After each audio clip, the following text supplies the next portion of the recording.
So hi Abilash, Hi. hope you're doing well. And thank you Yeah, for joining and accepting our invitation to be a part of this Next Gen Entrepreneurs Beyond Dreams series. And today we are joined in by Abilash. He's the co-founder and CEO of WEGoT Utility Solutions. And WEGoT is a startup founded in 2015, and they have developed a convenient platform that integrates resources in households and also in commercial setups. And the startup innovates smart using its smart meters that aid to manage water consumption and quality with utmost ease and also in real time. And they also offer solutions to residential and commercial buildings. And we are happy to have you with us today. And we'd like to hear more from you, like about yourself and your initial phases of an entrepreneurship journey and how you got into this, startup and entrepreneurship and more, please. sure. Yeah, so thanks for having me, Mayuri. So, for the We Got story, it's actually serendipity that happened, right? I mean, a bunch of people Mm-hmm. got together to solve a problem that is right in front of our eyes. I'm from Chennai, and you Mm-hmm. cannot miss the sight of tanker lorries in the city. Right. And it's been in the news forever that Chennai has bad water issues. Mm-hmm. So, me and three other co-founders got together to start We Got. I mean, all of us are engineers, and we wanted to use our engineering minds towards solving this problem. That's how this came about.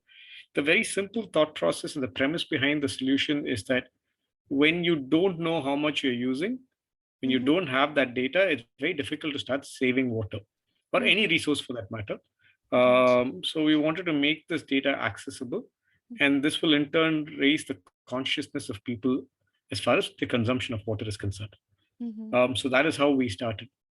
Okay, great. And also, like, if you could share some glimpses of, how was it done? Like, you started a startup post your academics, or you had some experience before starting, and yeah, how about that?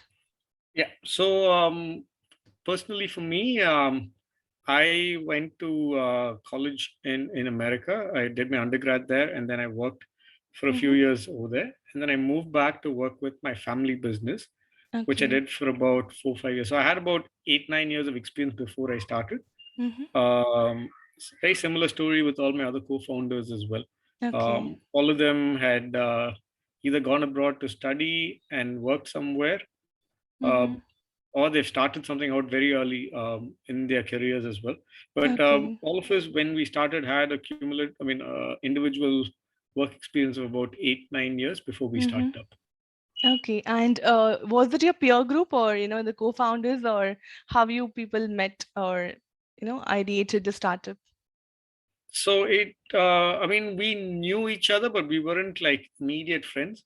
Mm-hmm. It's just that, like I said, it was serendipity in the beginning. It's Okay. basically uh, our personal positions in our careers and what we wanted to do and Mm-hmm. what problem we wanted to solve, Mm-hmm. along with the city's problem that we thought that we could solve, was Okay. how this came together. But yeah, we didn't start off being very good friends, but today we are. Mm-hmm. Great. And also, I saw your sensor-based solution, right, in your website.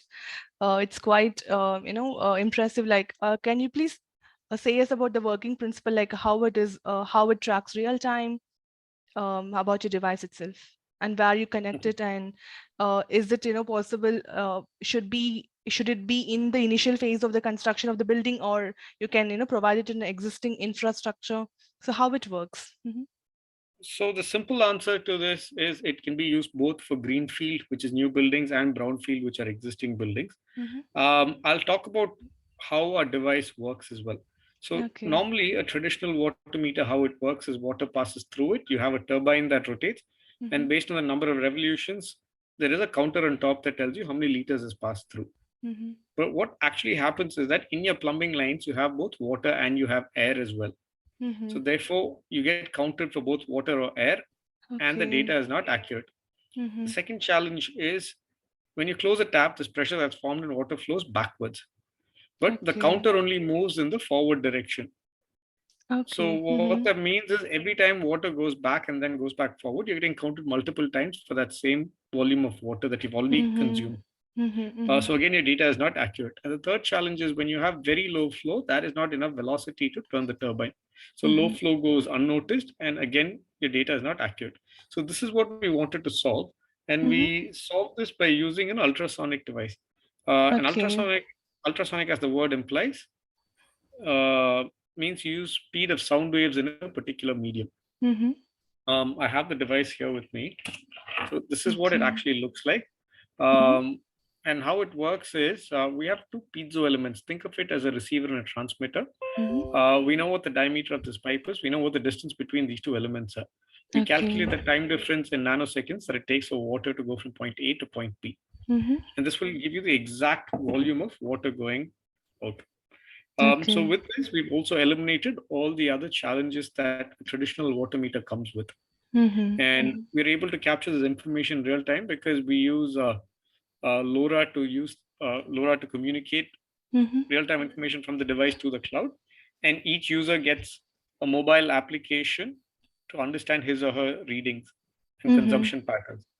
We are Mm-hmm. also able to detect if there are leakages, and we are also able to generate a bill for each person based on their own consumption. The Okay. facility Okay. manager has an overall platform who's able to see the entire campus in real time. Mm-hmm, mm-hmm. Yeah, that's quite interesting. And thank you for explaining about the principle. And we'd like to, walk it like we'd like you to walk us through your journey, the initial stages, right? Like, what were your challenges when you initiated? Like, was it to find a perfect team, or was it about setting up the office, or funding and finding a market position? We because we have for decades together the or even centuries together the very conventional meters, which are major players. We have a lot of major players in the field. So how was it for you to, during your initial phase? So the biggest challenge was actually the mindset of people wanting to pay for a solution like this. Because Mm-hmm. forever, water is perceived as a free commodity. We've never Yes. really Mm-hmm. thought of water as an expensive commodity. We think of electricity as an expensive commodity, so we're very Mm-hmm. careful. But with water, we think of it as a free commodity. So getting people to start paying for a solution like this was the first problem. Mm-hmm. Once we were able to overcome that, the rest of the things fell in place, whether it was team or office or funding, all of that was not as much of a challenge. I mean, obviously, every business, there are going to be challenges, but Mm-hmm. it is within those normal circumstances. But the first thing that we had to prove to ourselves was that there is a market, that people are willing to pay for the solution. So we Mm-hmm. spent a lot of time surveying different properties, asking them, will they use this? What are their problems? What challenges do they face? If we Mm-hmm. design something like this, will they use it, and how much will they pay for it? So once we got an idea of this, and we were convinced that there is a large enough market for us to address, then Mm-hmm. we got started. Okay. And even then, it took us, water meters have existed for a long time before us. And the failure Yes. of the water meter meant that we had to prove that we're able to do this better. So somebody willing to Right. take that Mm-hmm. risk was that first Mm-hmm. step that was challenging. But once we Mm-hmm. deployed from our very first project onwards, we started showing savings in water. And then Mm-hmm. from there, we've just gone from strength to strength and building to building. Mm-hmm.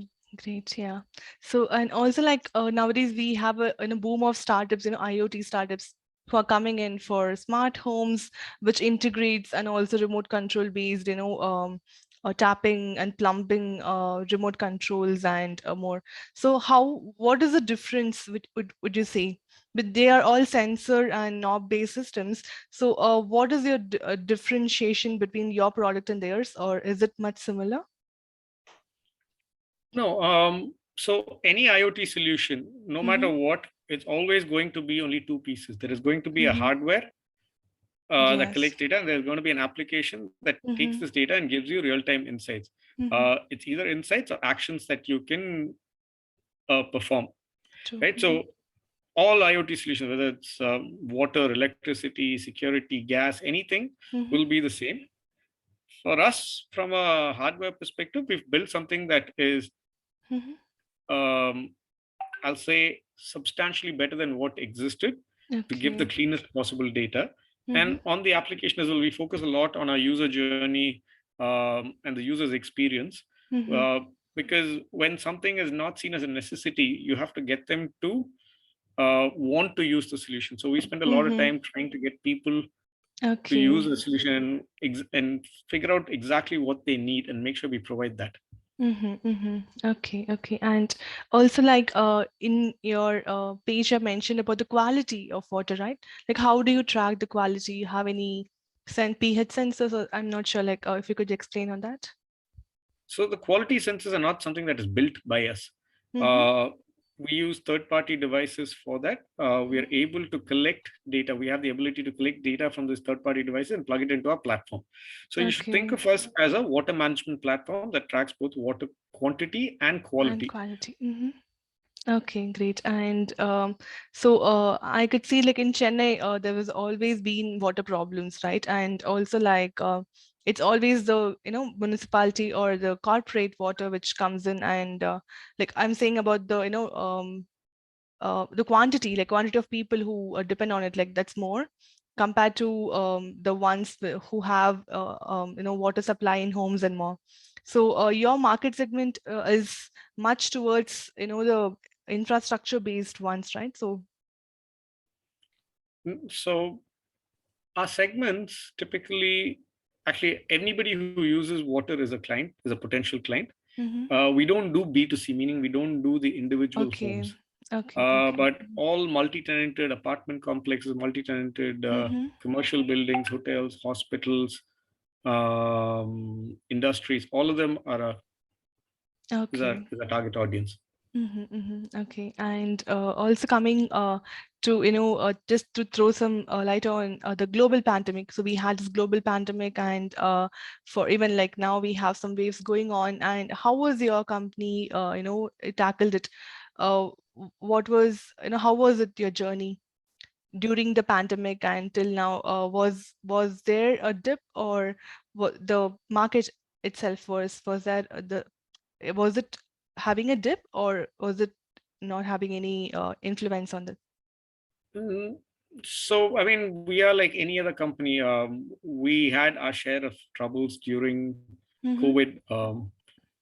In terms of demand, it didn't really reduce. It actually increased because more Okay. people were sitting at home, so therefore more water was being consumed, and Mm-hmm. therefore the water bills were increasing. So in terms of demand, it actually went up quite substantially for us. Mm-hmm. But in terms of actually deploying a solution, Mm-hmm. it was quite challenging because somewhere in the chain, right? Whether it Mm-hmm. is my supplier or my contractor or our own team or the client, Mm-hmm. if Mm-hmm. anybody got COVID, that entire area got cordoned off. Yes. In the early days, there Mm-hmm. was a red zone and containment zone and all that. So Mm-hmm. it was Mm-hmm. very start stop. And the second wave was actually even more brutal for us because we actually Mm-hmm. lost someone in the office due to Oh, COVID. okay. Mm-hmm. So it was very difficult for us, but we've come together right now. We Mm-hmm. feel like the worst is behind us, and we are growing quite strongly on a month-on-month basis. Mm-hmm. Great. Thank you. And also like to come about your team, right? So do you have a full-fledged team, like how it is like you have your own center for manufacturing, or was it you just integrate the parts, or how it happens in your office? So we're not a very small team. We're not a very large team either. We're about Mm-hmm. 110 people in the company right now.